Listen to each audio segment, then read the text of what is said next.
E aí, galera, beleza? Deixa eu colocar aqui a galera aqui. Deixa eu convidar a rapaziada. Salve, salve, simpatia. Param, param, param, param. Param, param, param, param, param. Param, param, param. O pessoal da Rádio Imaginário está escutando a música clássica e o pessoal aqui do Instagram começando também. E eu explico o porquê da música clássica, porque o Instagram não deixa eu colocar outras músicas, senão eu colocaria. E estamos sem carnaval, apesar que a galera também está se divertindo aí pelos clandestinos. E é muito legal, muito bacana. Aqui, só um momento. Param, param, param, param, param, param, param, param, param, param. Param, param, param, param. Eu sou ótimo cantor. Param, param, param, param. Vamos dizer outra coisa, né, galera? Fala sério. Muito bem. Boa noite, boa noite, boa noite, boa noite, galera. Beleza? Como é que vocês estão? Tudo bem? Tudo bacana? Bom, tem várias coisas, né, pra gente falar. E hoje a gente vai entrevistar Mãe Luzia Tremendami. Muito legal, muito bacana isso.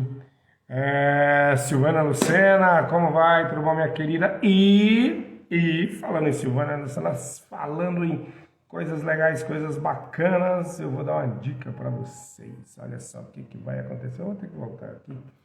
Só um minutinho, galera. Vou mostrar para vocês, que é para dar a informação correta de tudo o que acontece nesta cidade de bom e que vai exportado de Brasília, exportado para os outros estados. São Paulo, aguarde, aguarde. São José dos Campos, isso mesmo, São José dos Campos. Aguarde aí, porque vocês terão surpresas, uma surpresa muito legal. Já estou aqui, estou no ar. Deixa eu ver aqui, cadê o Eliezer?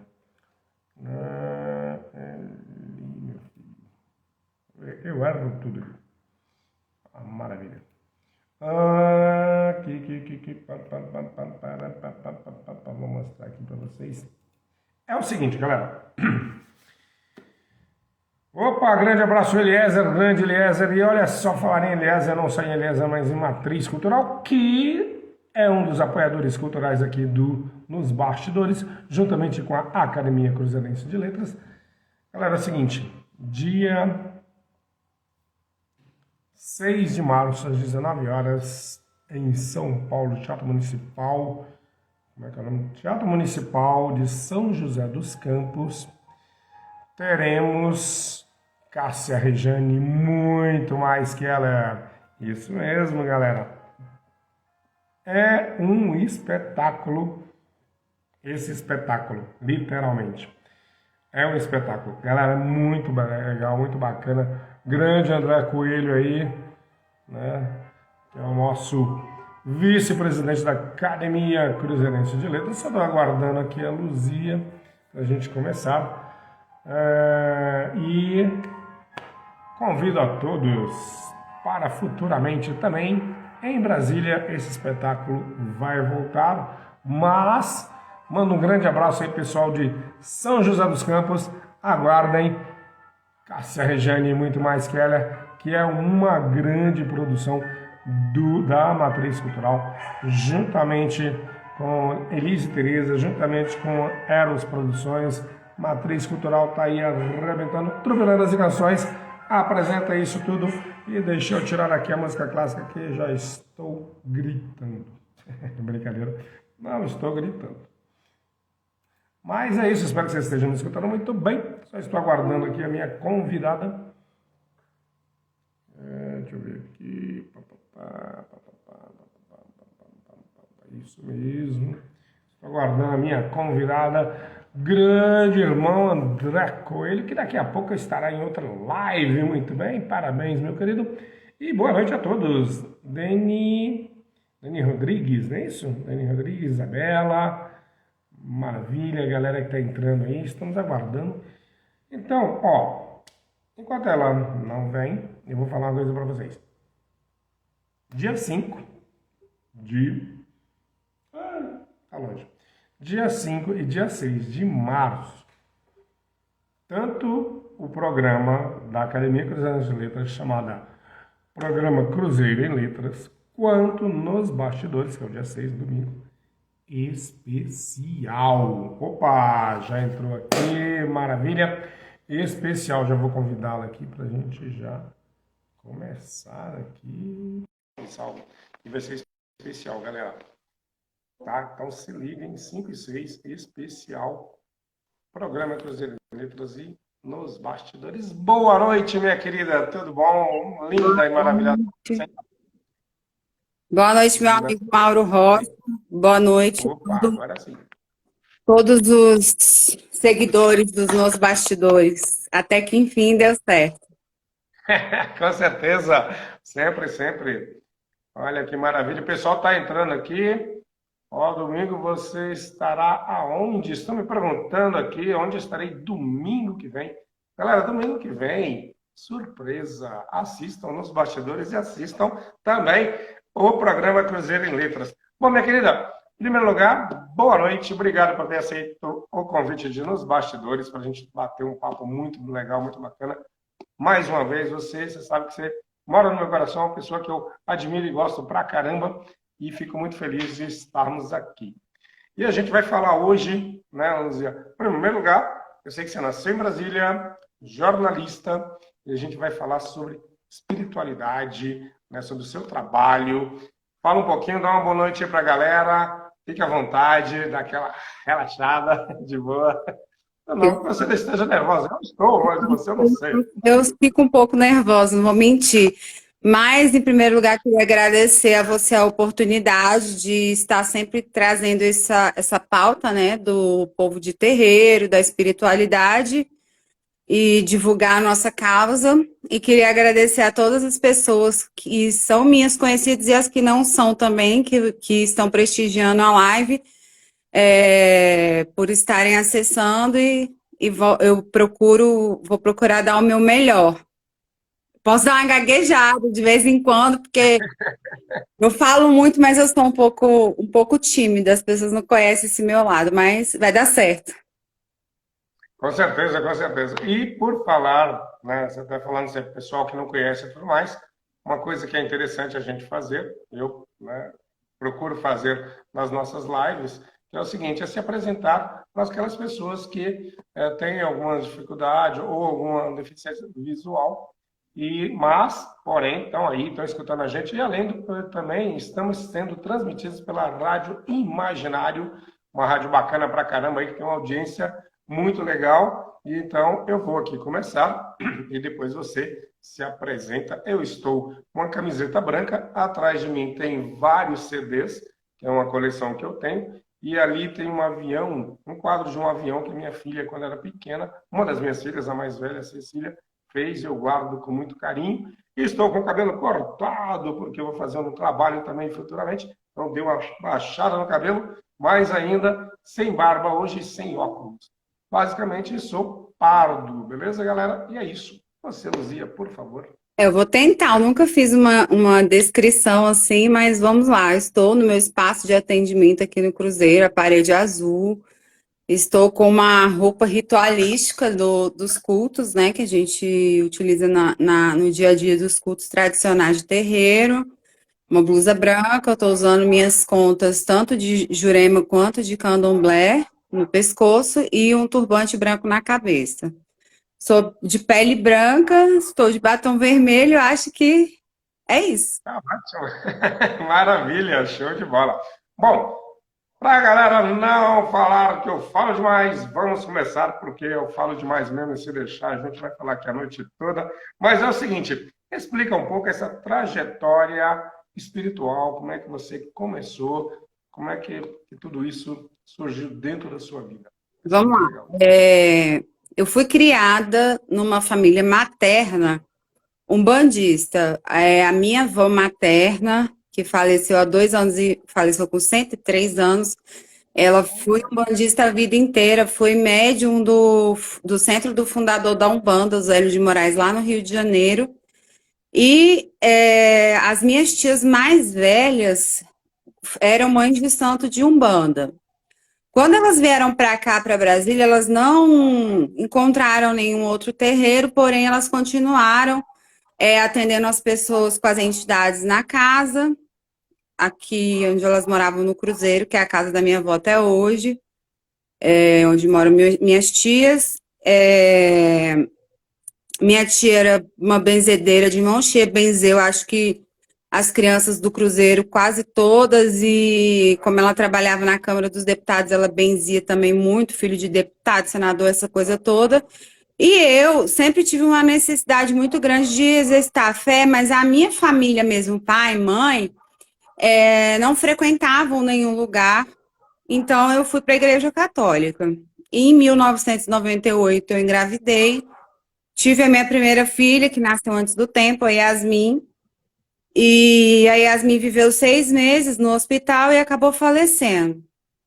E tudo aquilo que eu vivia espiritualmente no catolicismo não me respondia nenhuma das perguntas que eu tinha internamente naquele momento.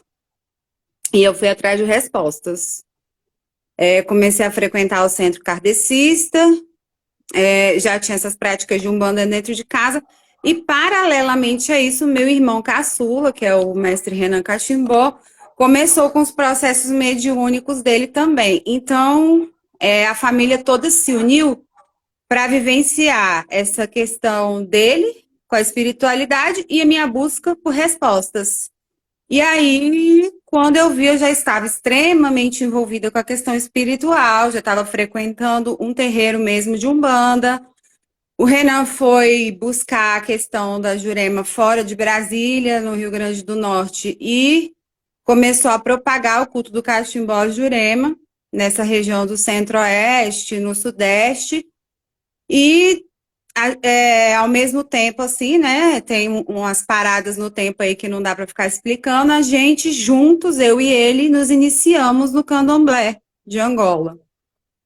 E daí vieram não só a trajetória dentro desses cultos, mas uma série de estudos que depois agregou as medicinas indígenas, do xamanismo, a comunhão com a ayahuasca, com as medicinas tradicionais indígenas, entre outras coisas. Eu me tornei terapeuta holística, e tem muito, assim, associada à minha pessoa a questão do oráculo, porque eu sou muito procurada para consultas com baralho cigano e para aplicação de outras terapias alternativas. Então, assim, eu digo que essa saga espiritual, ela nunca acaba, porque quanto mais você conhece, você vê que você tem um horizonte bem maior que você precisa conhecer com mais profundidade, então é um estudo que ele não acaba nunca. Eu não sei se daqui a algum tempo eu vou estar iniciada em outras coisas, porque quando a gente estuda muito, a necessidade de esclarecimento ela vai aumentando e a gente vai entrando de cabeça. Então, hoje, a minha trajetória de vivência se resume à vivência de Candomblé, do Catimbó Jurema, ao culto das entidades de Umbanda também, porque isso é uma tradição familiar, a ministrar as medicinas tradicionais indígenas e agora a questão da terapia holística, que são várias vertentes que eu estou agregando ao meu trabalho. Porque tudo isso é com o propósito não só de me melhorar como ser humano, mas também de poder prestar auxílio às pessoas que precisam de socorro espiritual, psicológico, entre outras coisas. Maravilha, maravilha. Mas você comentou aí uma coisa que eu acho que muita gente talvez tenha dúvida, né? E também, por que não? Eu também, às vezes, né, confundo uma coisa com a outra, talvez. É a questão do candomblé e da Umbanda. Qual é a diferença? Existe uma diferença ou não? Mas acredito eu que existe, até pelos próprios nomes. Mas queria que você explicasse, porque às vezes as pessoas têm essa dúvida, né? Porque, no geral, às vezes as pessoas já colocam Tudo no mesmo. Ah, tudo isso aqui é igual, mas não é.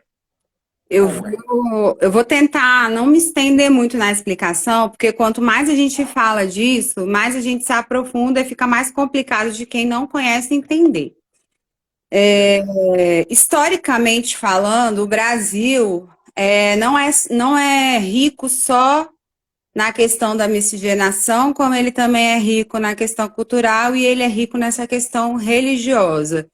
É, o Brasil não se resume, quando a gente fala de cultos, que a gente pode classificar como matriz africana e indígena, candomblé e umbanda. Se existem uma série de cultos que em determinadas regiões eles são mais ali daquela localidade, então uma questão muito ampla dentro do Brasil.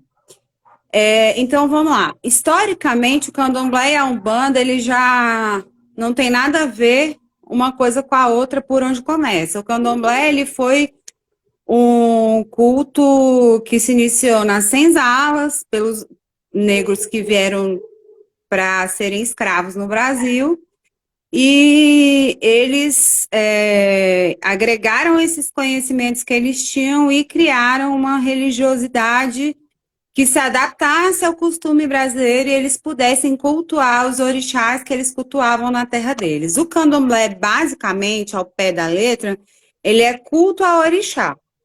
Ponto. Não vou entrar em questão de fundamento, porque a gente vai se estender muito. A Umbanda, ela foi criada no Brasil também, mas muito depois, porque o kardecismo ele veio da Europa, é uma religião que é de branco, e o Zélio de Moraes, que era esse médium lá do Rio de Janeiro, ele começou a frequentar as mesas kardecistas e começou a receber entidades de caboclos e pretos velhos, que são os índios e os espíritos de escravos. Os seguidores do kardecismo, eles começaram a criticar a maneira de se expressar daquelas entidades e colocavam essas entidades como espíritos inferiores. Até hoje a gente ainda esbarra nessa questão. E aí o caboclo do Zélio de Moraes, que era o caboclo das Sete Encruzilhadas, não aceitou isso e falou que a partir daquele dia ele estaria criando uma religião onde qualquer entidade de luz fosse bem-vinda, independente da maneira que ela soubesse se expressar. Até porque essas entidades de caboclos e pretos velhos são entidades de uma sabedoria tremenda que, inclusive, trabalham muito na linha de cura. A minha família mesmo, materna, foi criada. Minha avó não levava meus tios e minha mãe no médico, levava no pai de santo, porque a entidade vinha, passava uma erva, uma garrafada, uma coisa assim que ia curar. E assim que eles cresceram. Então, se você for rodar, né, o Nordeste, os interiores do Brasil, onde as pessoas têm menos recursos, as pessoas não têm médico disponível, então elas vão recorrer a essas alternativas para poder ter um tratamento. Então, foi assim que os cultos começaram. E a Umbanda tem um culto a orixá diferente de candomblé, mas ela cultua as entidades de catiças, que a gente chama, que são os espíritos que vêm em terra, conversam com as pessoas, coisa que o orixá não faz. O orixá é uma energia da natureza que se manifesta para trazer essa energia para a gente, porém ele não tem essa coisa de falar, de consultar igual a entidade. Então, é basicamente assim que eu consigo explicar para quem não entende o que é a diferença entre uma coisa e outra. Maravilha, show de bola. E a galera está aqui participando. O João Marcelo está dizendo que admira a Luzia. A galera aí está dizendo maravilhosa. Benção, mãe Luzia. Então, pô, galera, obrigado aí pela essa audiência. E estamos aqui nos bastidores e temos o apoio cultural da Matriz Cultural e também da Academia Cruzeirense de Letras. Se você quiser mandar algum recado para alguém também, você fique à vontade. Eu queria pedir a bênção aos meus mais velhos que estão presentes e pedir a bênção e abençoar todo mundo também que está aqui pedindo a bênção, que está parabenizando, porque são as pessoas que caminham junto comigo, né? Quem leva essa vida de terreiro, você acompanha muito a minha caminhada, sabe que a gente não caminha sozinho. Então, eu queria agradecer a todo mundo que, tanto da minha parte quanto da sua, está prestigiando aí os bastidores. Maravilha, maravilha. Querida, o que as religiões de matriz africana e também indígenas, é claro, né, podem colaborar para a sabedoria popular brasileira? Dá para a gente falar um pouquinho sobre isso? Dá sim. Eu acho que isso daí entra muito nisso que eu acabei de falar, que aqui na região que a gente vive, só quem já traz, né, de alguma tradição familiar, tem esse conhecimento dessas vivências, mas a sabedoria popular é isso que eu expliquei, é você ir lá no Preto Velho, tomar um passo, contar para ele seus problemas, ele te dá uma luz de que caminho você deve seguir, como que você pode ter um direcionamento de uma forma melhor, resolver esse problema, é aquela coisa de dar o colo para quem está precisando, é a questão da ancestralidade que eu bato muito nessa tecla. Minha tia era benzedeira, ela faleceu em 2016, e aí hoje nós procuramos manter essa tradição.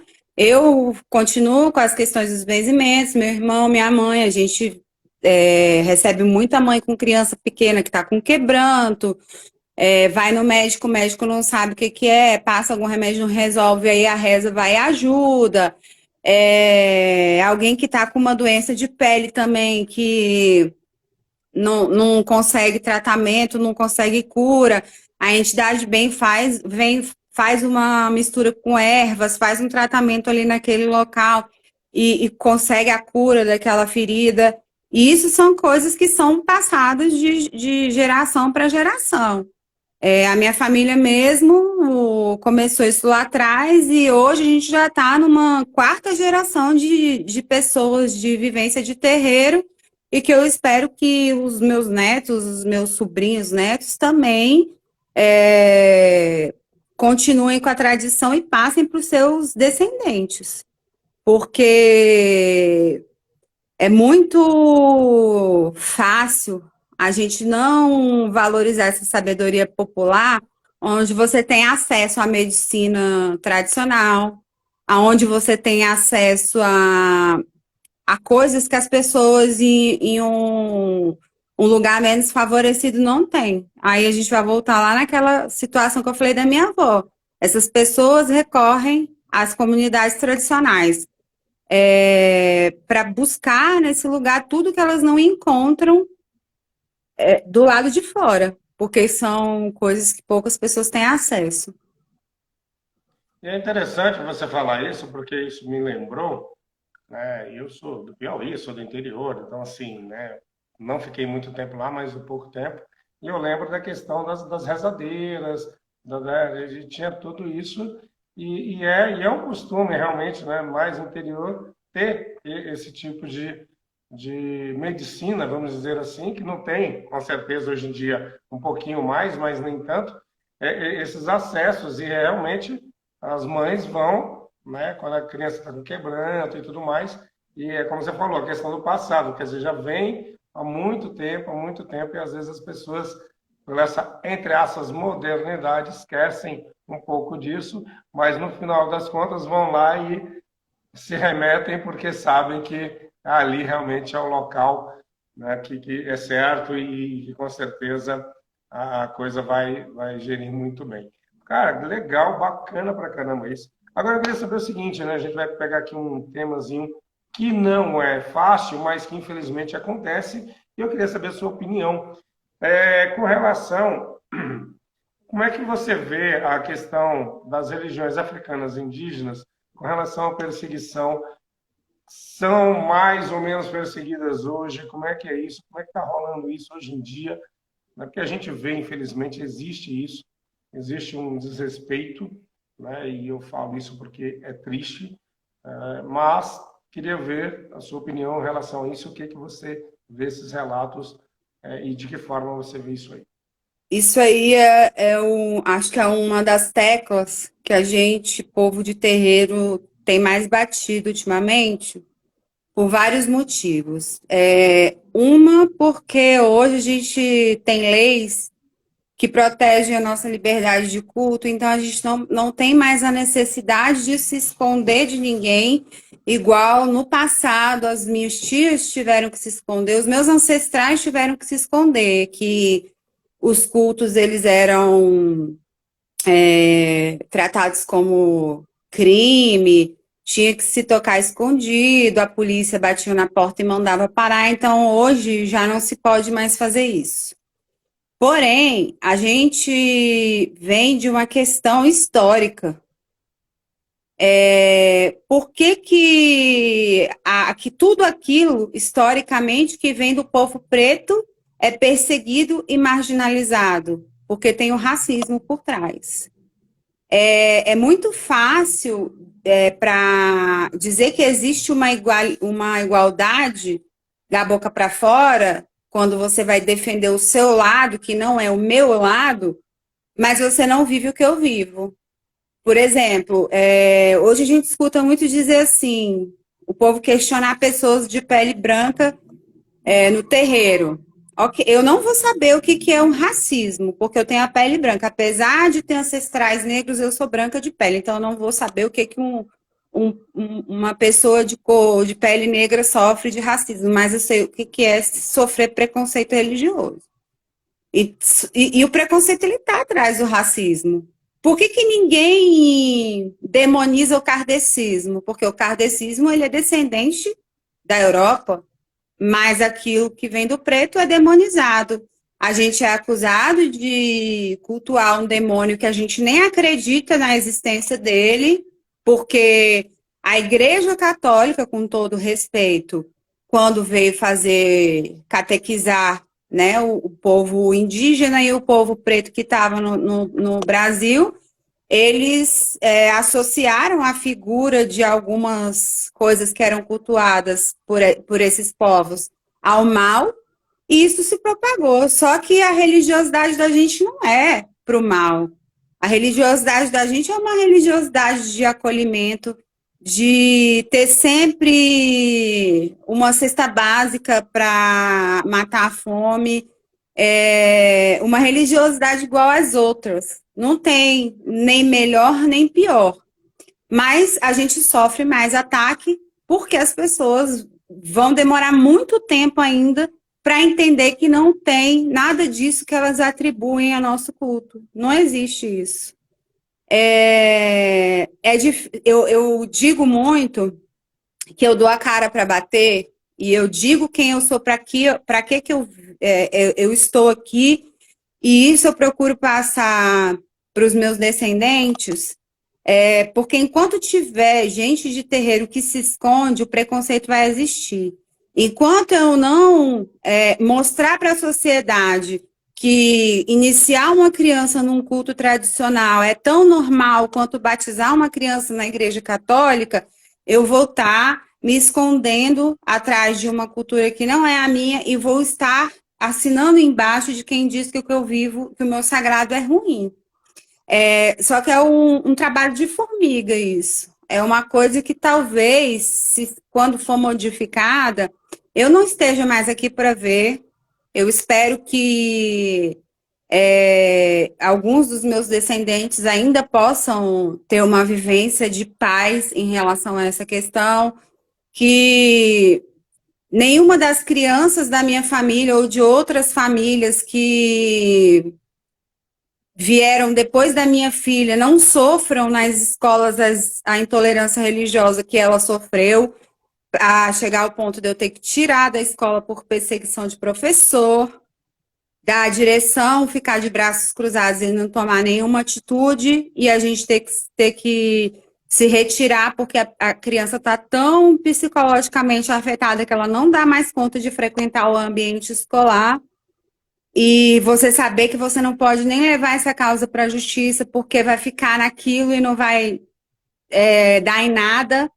Então, eu espero que a sociedade ela entenda que o sagrado do outro ele tem que ser respeitado, que não interessa se eu penso que você adora o diabo, se você bate na porta do outro 7 horas da manhã para tentar ganhar almas para Jesus, não interessa. O que o outro faz não é da minha conta, mas O meu espaço, ele termina onde começa o seu e vice-versa. Então, da mesma maneira que eu respeito um irmão de outra religiosidade, eu quero ser respeitada.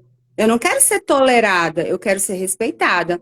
Essa palavra intolerância, ela foi espalhada, né, como uma maneira de pedir socorro e dizer que isso tem que acabar, mas na verdade a gente não tem que ser tolerado, porque a gente não é mais e nem menos que ninguém, a gente vive a nossa vida sem prejudicar ninguém e a gente também quer que as pessoas deixem a gente em paz, que também ninguém prejudique a gente. Que eu não entre no meu ambiente de trabalho, e eu tenho um colega de trabalho que é evangélico, que ele se acha no direito de vir me catequizar e querer me converter às ideologias dele, sendo que eu já tenho as minhas ideologias muito bem firmadas e que nada que ele me disser vai me fazer modificar o que eu penso.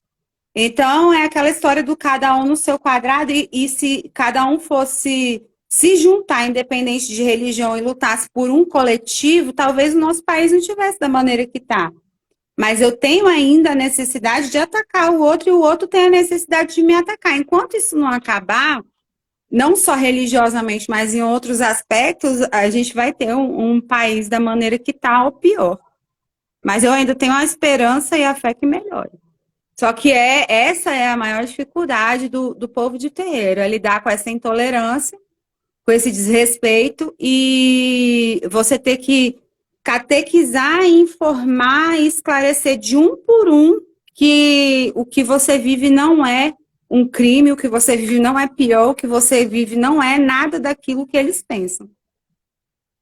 Eu não sei se eu Isso. respondi exatamente aquilo que você gostaria que eu respondesse, mas é que essa questão é tão complexa que é muito difícil falar pouca coisa disso, porque você vai lembrando de coisas que aconteceram e você fica com vontade de falar, sabe? Você foi nascido, não foi nascido, mas foi criado no mesmo bairro que eu fui. Você provavelmente, ou talvez uma grande parte das pessoas que você conhece, estudou nas escolas aqui do Cruzeiro, que foram as escolas que minha filha estudou. Todas as escolas, sabe o que são todas as escolas? Do SMU, que foi quando ela fez o ensino até o quarto ano, o ensino fundamental, o ensino médio, ela sofreu intolerância em todas as escolas que ela passou, dentro de um bairro pequeno, onde todo mundo se conhece. É surreal. É surreal eu ter que tirar a minha filha dentro de uma escola que o pai dela estudou, que todos os tios dela estudaram, que todos os nossos conhecidos estudaram, que até os meus pais estudaram, por perseguição e intolerância religiosa. Quando vai acabar? Não sei. Mas eu acho que se o povo não começar a fazer o que eu faço e o que outras mães hoje que vivem a mesma vida que eu estão fazendo, não acaba.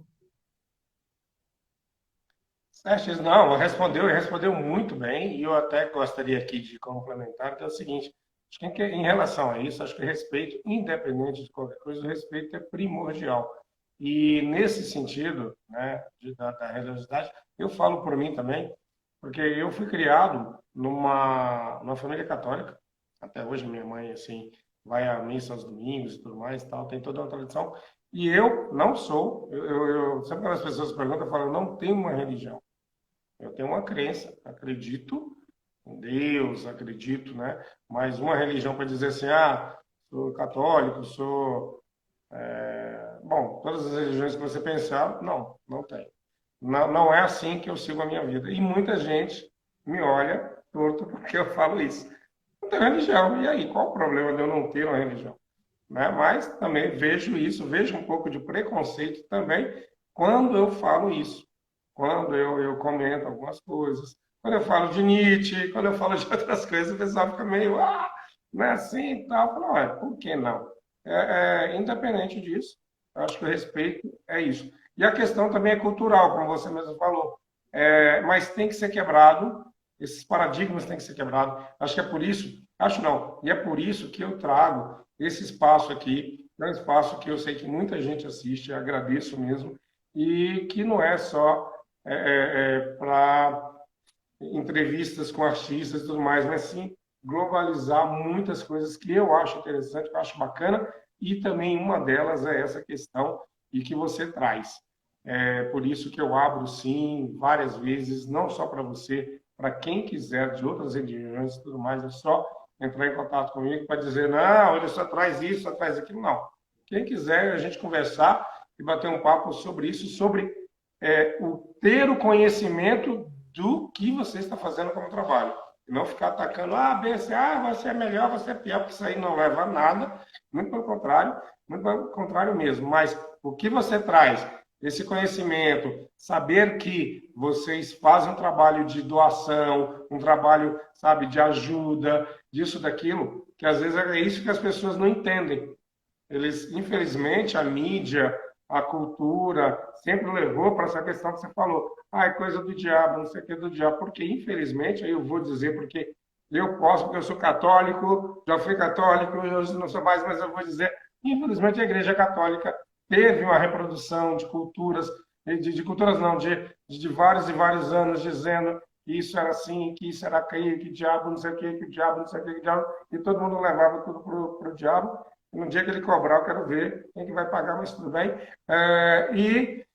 Não, é sério. Então, assim, então, como é que a pessoa não tem uma cultura de que ela não conhece? É mais fácil ela dizer é coisa do diabo do que, de repente, querer conhecer e ter um discernimento. Tá, beleza, legal, bacana, não gostei, não vou seguir outro caminho. Ok, show. Isso é respeito. Agora, simplesmente dizer, isso é coisa do diabo. É falta de base, falta de conhecimento, falta de entendimento. Acho que o conhecimento, é aí que eu digo, eu trago um pouquinho isso exatamente para isso. Eu trouxe você hoje porque para falar, para as pessoas entenderem, para as pessoas conhecerem, não é gostar ou deixar de gostar. Isso aí é outra história. Da mesma forma que eu não gosto de várias coisas que a Igreja Católica faz, acho interessante algumas, mas tem muita coisa que, cara, tá errado e eu não vou ficar, sabe, desculpa. Não quer gostar? Beleza, amigo. Um abraço, mas eu não vou ficar, porque eu tô falando de história. Não estou falando de religião, estou falando de história. Só que é um contexto que, infelizmente, as pessoas colocam, porque você é ensinado. Como diz um amigo meu, ele fala assim: você, quando nasce, você não nasce preconceituoso, você não nasce com religião, você não nasce com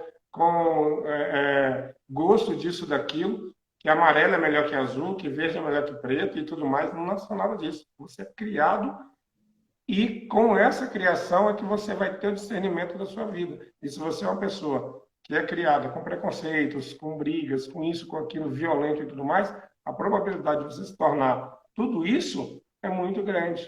Então, são poucos os que conseguem sair disso e seguir uma vida mais tranquila e com discernimento. Mas quando ela consegue isso? Quando ela tem o conhecimento e tem o querer, eu quero mudar. E não simplesmente ter o conhecimento e não praticar esse conhecimento de uma forma mais lúdica ou mais real ou mais verdadeira para si próprio. Acho que é isso. Mas enfim, vamos lá, vamos continuar nos bastidores. Estamos aqui, galera, essa linda e maravilhosa minha amiga Luzia.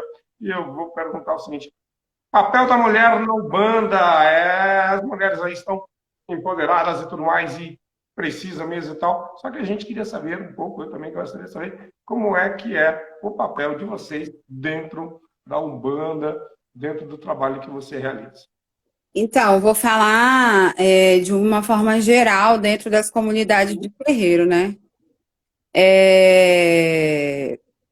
Eu não posso dizer que a Umbanda é matriarcal porque não foi uma mulher que começou esse movimento, mas os terreiros de candomblé, eles começaram de maioria dirigidos por mulheres. Mas independente de qual seja a tradição, candomblé, umbanda, jurema ou outras, dentro do terreiro existem, como eu vou te explicar, existem postos, existem cargos, deixa eu ver se eu acho uma palavra assim melhor. Enfim, cada pessoa tem uma. Existe uma hierarquia? Seria isso? Existe uma Mas hierarquia? Não. cada pessoa ela é direcionada para uma função, dependendo de várias coisas que giram em torno da sua história pessoal. Então, a mulher ela tem um papel muito importante, tanto quanto o homem, dentro dos terreiros. É, as coisas que as mulheres fazem dentro dos terreiros, os homens não fazem, e vice-versa. Então, eu não posso nem te dizer assim que é mais ou menos importante. Tem uma importância igual e todo mundo se respeita, independente do sexo, até porque quando a gente entra do portão para dentro do sagrado, a gente se visualiza como irmãos. Então, essa questão do sexo, ela fica da porta para fora. Você pode ser homem ou ser mulher e a gente ter pau a pau, assim, o mesmo patamar de importância dentro das atividades, independente dessa questão. Mas eu digo que é importante o papel da mulher, porque a gente ainda vive numa sociedade que é machista, apesar da mulher ter conquistado um monte de coisas, a gente ainda esbarra muito nessa questão do machismo. E quando uma mulher ela está à frente, está na liderança de uma comunidade tradicional, eu vejo que isso é importante para o empoderamento feminino em geral, não só de uma mulher de terreiro, mas em geral, porque assim, a gente procura também praticar muita questão social. Então, dentro dos terreiros tem cursos, tem rodas de conversas com mulheres, tem ensinamentos, trocas, um monte de coisa que às vezes a mulher ela não vai encontrar. Como eu já disse lá atrás, ela não vai ter recursos para pagar um psicólogo. Eu não estou dizendo que uma mãe de santo é uma psicóloga, mas indiretamente ela vai acabar fazendo o mesmo papel que, de repente, uma pessoa que prestaria esse serviço faz, que é o de acolher e de dar direcionamentos.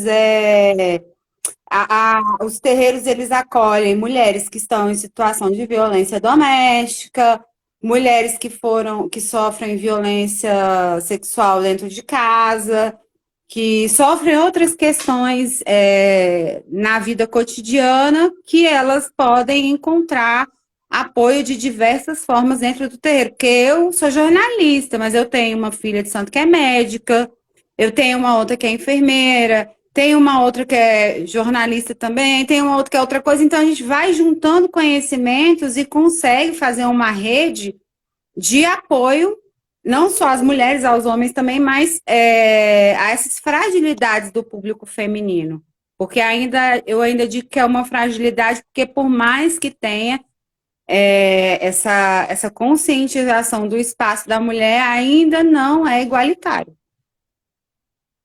Então, é importante demais por isso, porque tem todo o empoderamento por trás dessa questão e tem todo um trabalho que a gente faz com outras mulheres. Legal, bacana, bacana isso. E me diz uma coisa, na sua trajetória de aprendizados, quais são as suas maiores referências, as suas bases? Você quer dizer referências? Referências mesmo das pessoas de Olha, quem é referência mesmo, das pessoas que pode te colocar, ou que você, poxa, tal pessoa fez isso, é sua base mesmo, sua referência nesse sentido. é complicado, porque assim, eu digo que a minha maior referência, ela vem de dentro da minha casa, dentro da minha família. Eu não posso, por mais que eu tenha percorrido outros caminhos depois, o que eu tive de vivência dentro da minha família materna com a minha avó e as minhas tias é de uma importância muito grande na construção da mulher que eu sou hoje, não só religiosamente, mas também como ser humano em todos os sentidos. Após os meus mais velhos familiares, né? Eu tive referências positivas dentro do centro kardecista que eu comecei a minha trajetória por busca de respostas, que é aqui no Cruzeiro. tem uma grande parte das pessoas que não, nem está mais nesse plano. Eu passei por muitos lugares, Mauro, então, assim, muito complicado dizer referências, porque são muitas referências, mas as maiores, elas estão dentro da minha casa. E aí também eu não posso deixar de citar minha mãe carnal e o meu irmão, o mestre Renan, porque ele foi um dos responsáveis por trazer o culto do Catimbó Jurema para essa região aqui, como eu já disse no começo. E é engraçado porque eu sou a filha mais velha, a gente tem um irmão do meio que não é envolvido no processo religioso, não como a gente é, né? E o Renan, como filho caçula, ele foi muito direcionado pela espiritualidade para fazer a trajetória dele. Então, essa trajetória dele envolveu a família toda e então não tem como deixar de ter ele como referência. E a minha mãe, que aprendeu muito com as irmãs mais velhas e que é uma mulher de muita ciência com as plantas, com a cura com as ervas, é muito cheia de saberes com as questões dos benzimentos, é uma mulher muito acolhedora e que sabe muita coisa que ela recebeu dessa ancestralidade, que ela faz questão de me passar e que eu faço questão de passar para minha filha e por aí a gente continua. Mas é isso, eu tive bastante referências fora da minha família, mas se for deixar para ter um marco assim, eu falo que o meu referencial maior veio de dentro de casa e que é uma coisa que a gente continua mantendo, porque a gente não deixa essa trajetória e a gente não deixa essa sabedoria morrer com a gente está fazendo um trabalho com os mais novos, que você sabe disso. Então, já tem a minha filha, já tem 2 sobrinhas minhas iniciadas. A família espiritual acaba se tornando muito, às vezes, muito mais família do que a família carnal, porque a gente já passa a conviver mais com as pessoas que a espiritualidade trouxe para a nossa vida do que com a família carnal, porque a gente passa muito tempo dentro do terreiro. Então, os meus irmãos de santo, eles têm histórias parecidas com a minha e fazem a mesma coisa com os filhos e netos. A gente vai passando o que a gente sabe para os mais novos. Então, eu sempre vou dizer que a minha referência maior veio de dentro da minha casa mesmo, que foram os meus mais velhos. Interessante, porque, né, você vê até essa questão, como a família é importante em todos os aspectos, né? E hoje em dia se fala muito sobre família, perda de valores e tudo mais, e você vê, né, como é importante esse relato de que, cara, família literalmente é isso, é base e não tem como a gente escapar. Todo mundo tem problema com a família, mas há aquela coisa da grande família, entendeu? Briga, mas está unida e tudo vai, e isso é importantíssimo. E é bacana você falar disso, além da sua família, no caso, seus pais e tal, tem a família espiritual, que também são pessoas que acabam agregando esse valor também e essa unidade de família mais uma vez. Isso é bacana pra caramba, parabéns aí pelo trabalho e pela família, com certeza. Querida, quando trabalhamos com história, temos que ter uma dimensão que não é só de memória do passado, óbvio, né? A gente está construindo também a memória do futuro. A memória na Umbanda é um fio condutor ao passado ou é um convite ao futuro?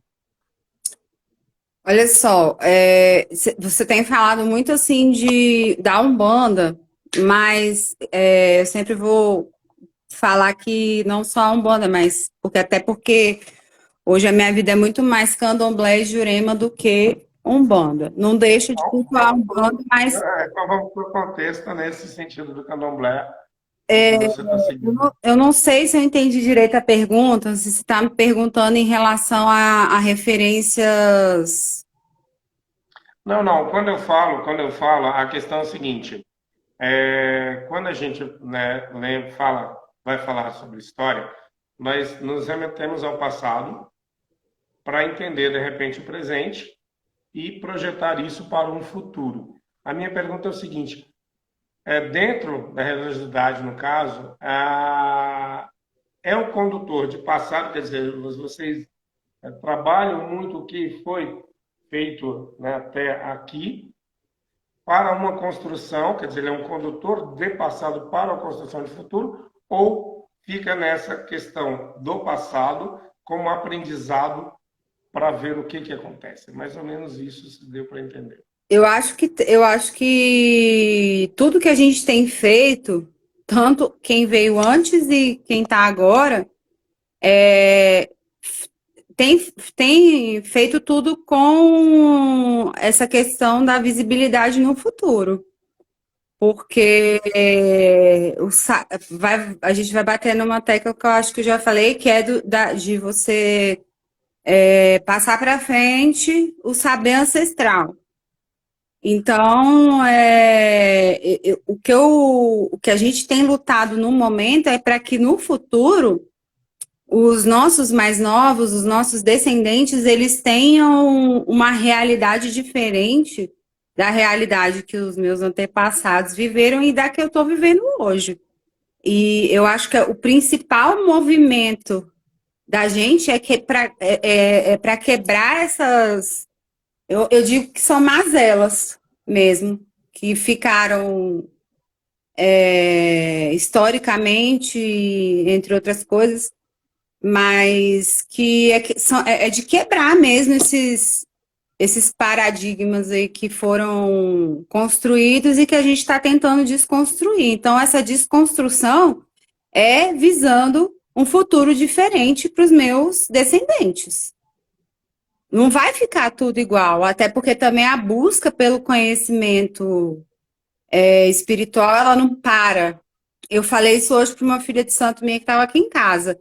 Que, você vai começar a fazer direito é uma faculdade que você nunca vai parar de estudar, porque sempre está saindo coisa nova. Sai uma lei nova, você vai ter que ir lá estudar. E a gente é a mesma coisa. A religiosidade, ela está se modificando. A tecnologia modifica a religiosidade. Muitas coisas que eu tenho acesso hoje dentro do terreiro, os nossos antepassados não tinham. Hoje a gente tem a internet, que é de extrema importância para desmistificar essas questões que não são verdadeiras. E também é muito perigosa ao mesmo tempo, porque tem muita gente que é despreparada e que fala o que quer e acaba piorando e fazendo a gente dar 10 passos para trás naquilo que a gente conquistou. Então, eu tenho esperança de que o povo de terreiro tenha um futuro melhor. Mas isso ainda é uma coisa que eu visualizo num tempo que é ainda um pouco distante. Eu acho que a gente já conseguiu muita coisa.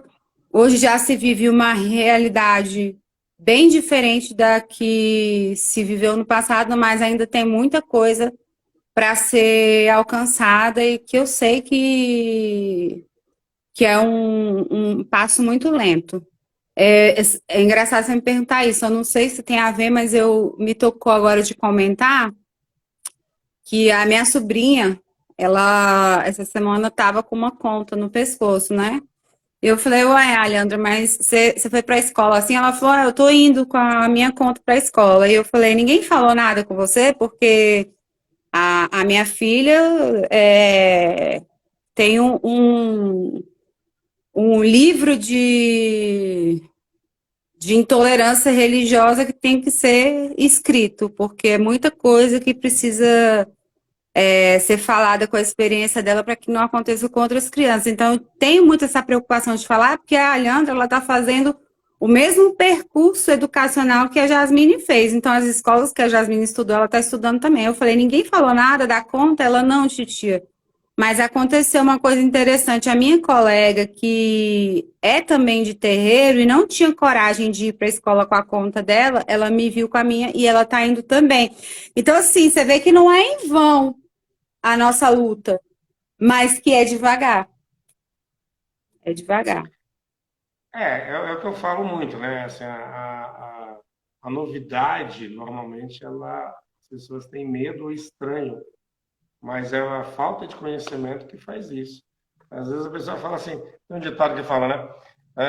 A ignorância mata, né? E quando eu era mais novo, eu ficava assim, como assim ignorância mata? Quer dizer, o cara é grosso e tudo mais, vai morrer por causa disso? Não. A falta de conhecimento mata. Então, assim, às vezes é a falta de conhecimento que faz com que tudo isso aconteça. É por isso que é legal a gente, né, você sabe, você me conhece, essa questão do conhecimento eu acho importantíssimo. Conheça, descubra.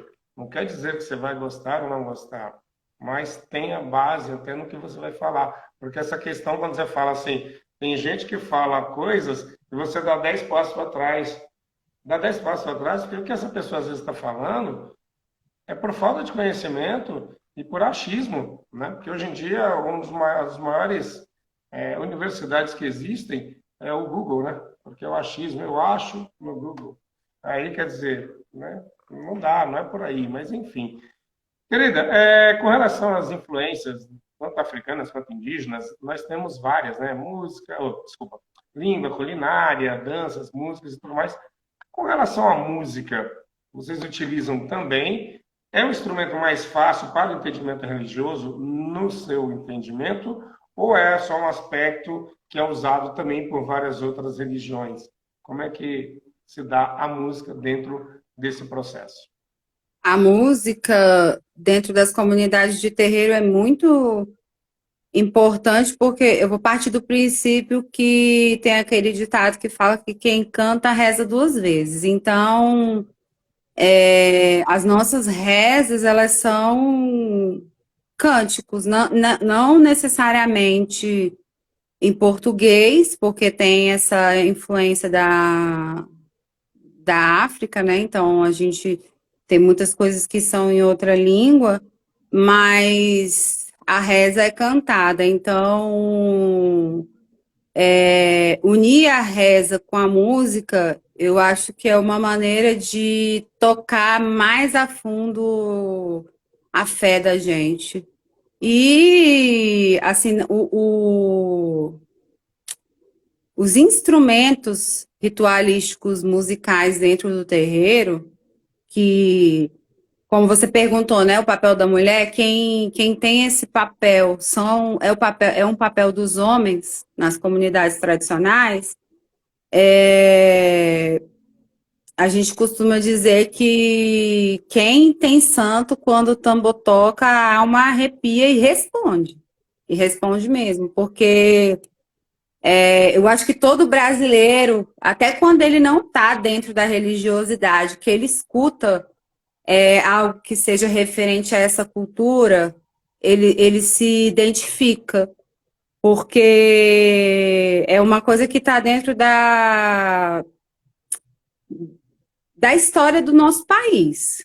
Eu lembro que quando eu era criança, que eu ainda não tinha uma responsabilidade dentro de terreiro, eu tinha essas vivências familiares, mas eu me recordo que toda vez que eu escutava um Olodum, uma coisa que falava dessa coisa que a religião era envolvida e que eu não sabia, eu já era tocada, mas eu não entendia por quê. E eu fui ter essa resposta lá na frente. Então, a música ela é um fator extremamente importante. Porque quando você começa a cantar para louvar tanto o orixá como as entidades, você se entrega de uma forma que não tem como eles não te ouvirem. É pergunta e resposta. Você canta, clama, louva, reza e a resposta é praticamente imediata. Então, Maravilha. se eu tivesse que vivenciar essa vida mais 10 vezes, era essa vida que eu escolheria. E assim, é muito complicado falar para quem não vive. Quem vive está entendendo o que eu estou dizendo, mas quem não vive eu acho que é difícil de entender a intensidade que a questão musical tem dentro da nossa vivência de fé. Maravilha. Noelia Ribeiro, boa noite, Noelia Ribeiro. Bom, estamos chegando no final do nos bastidores, mas antes disso, eu quero que você fale aí como é que a gente, né, pode como é que é? Como é a palavra? Falar com você, ter, né, de repente ter uma consulta, não sei se é a palavra correta que eu usei, mas enfim, diz aí seus canais, como é que se encontra, como é que no Instagram e tudo, como é que a gente faz, como é que é o horário, qual é o horário de atendimento, tudo aí, antes da pergunta final. Então, quem quiser me encontrar, as minhas redes sociais são fáceis de serem encontradas por conta do meu sobrenome, que é Luzia Tremendani, só tem eu, porque Tremendani só tem a minha família no Brasil inteiro, então Luzia Tremendani só vai ter eu, não tem como não encontrar.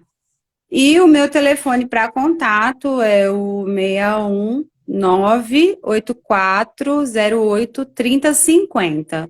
Hoje eu estou atendendo no Cruzeiro Velho, no espaço aqui que é a casa que eu estou tocando, Mestra Luziara Cigana da Estrada, uma casa espiritualista, porque agrega vários tipos de trabalhos espirituais. A gente ainda não está com um calendário,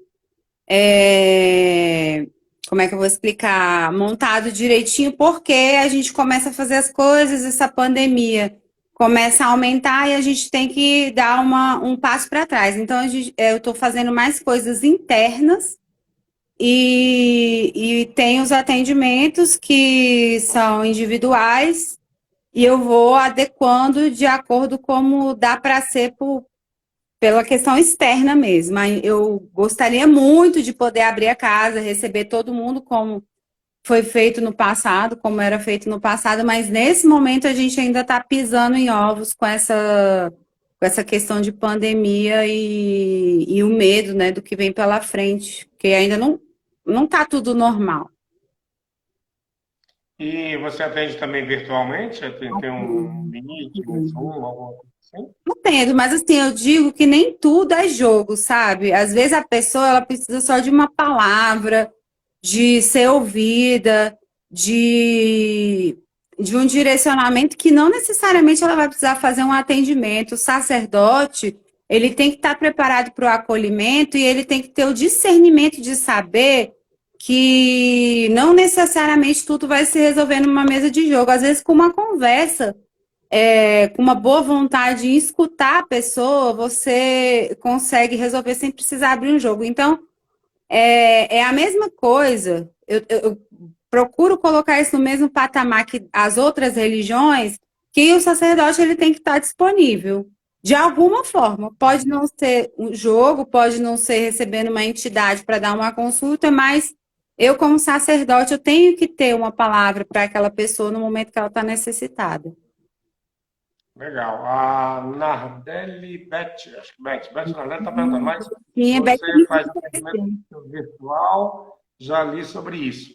Bom, entre em contato com ela e de repente você descobre mais ainda. Querida, é o seguinte, a gente está no final, já até passou um pouquinho, mas a pergunta que eu faço normalmente no final é o seguinte: quem é Luzia? Ah, Você por você. é tão difícil a gente falar da gente, mas hoje eu me defino em uma frase que eu tenho tatuada no meu braço, que é movida pela fé. Eu sou uma mulher movida pela fé. Eu sou uma pessoa que sou muito ligada a todas as questões culturais que envolvem o meu país, que eu posso dar minha contribuição. Eu estou envolvida, não é só a questão religiosa, você sabe que eu sou envolvida com escola de samba, com capoeira, tudo que tenha, que fale um pouco da minha ancestralidade, eu estou dentro.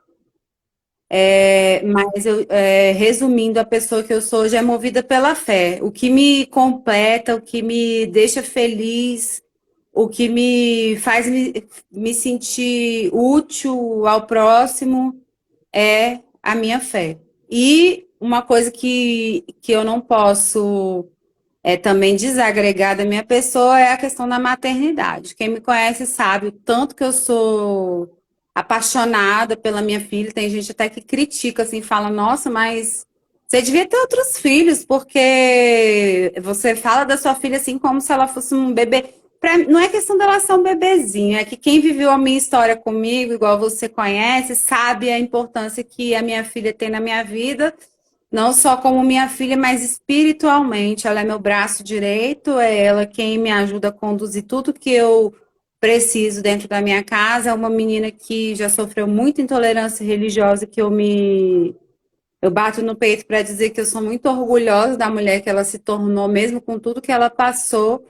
Então, é a fé e a maternidade. E agradecer que hoje, além de ser mãe da minha filha, eu posso ter os meus filhos espirituais, que são um presente da espiritualidade. Maravilha. Ela está dizendo aí, mamãe lindíssima, amo você. E olha, eu não critico você porque eu também falo das minhas filhotas, você sabe muito bem, sou apaixonado por elas e são duas, mas assim, é loucura, loucura, loucura, porque são amores da nossa vida, sim, e tem que falar mesmo, e não tem, e se tem que ter dois, três, quatro, tenha, se tem que tiver só um, também tenha, mas o importante é isso, esse amor que você dá, essa transparência, essa coisa linda.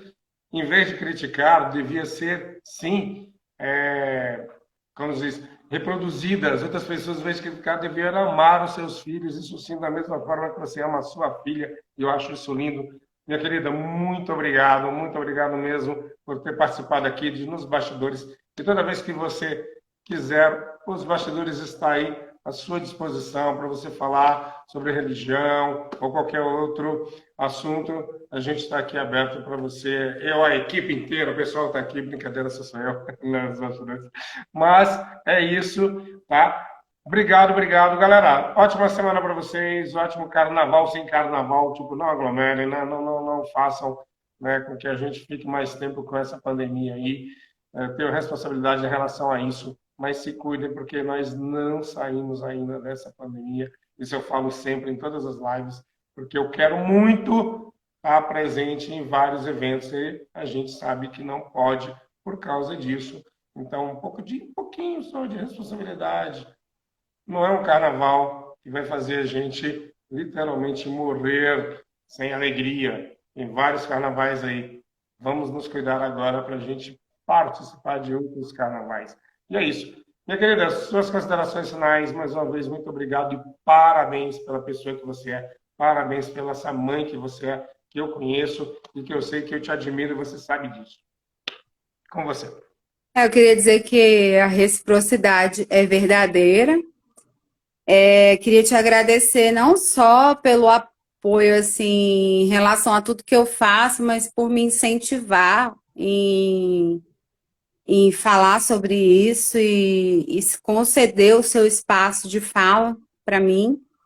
Queria agradecer pela sua amizade, que é muito importante, e falar que se alguém ficou com alguma dúvida, pode me procurar no privado depois para conversar.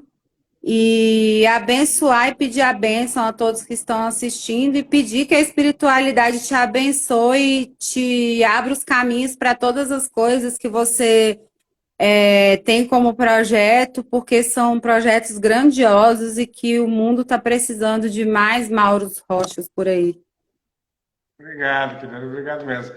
Galera, valeu. Um beijão para todos, um abraço para a galera também. E é isso aí, nos bastidores. Lembrando, 5 e 6. Não vai ter spoiler, galera. Vocês vão ter que assistir. Não vou dizer onde eu vou estar, mas nesse planeta maravilhoso estarei transmitindo nos bastidores domingo e Cruzeiro e Letras. Não vai ser no mesmo horário. Se liguem, beleza? Grande abraço. Beijo, Luzia. Beijo a todos. Um abraço aos seus pais, seus irmãos, sua filha, todo mundo, família linda. Tchau, tchau. Axé.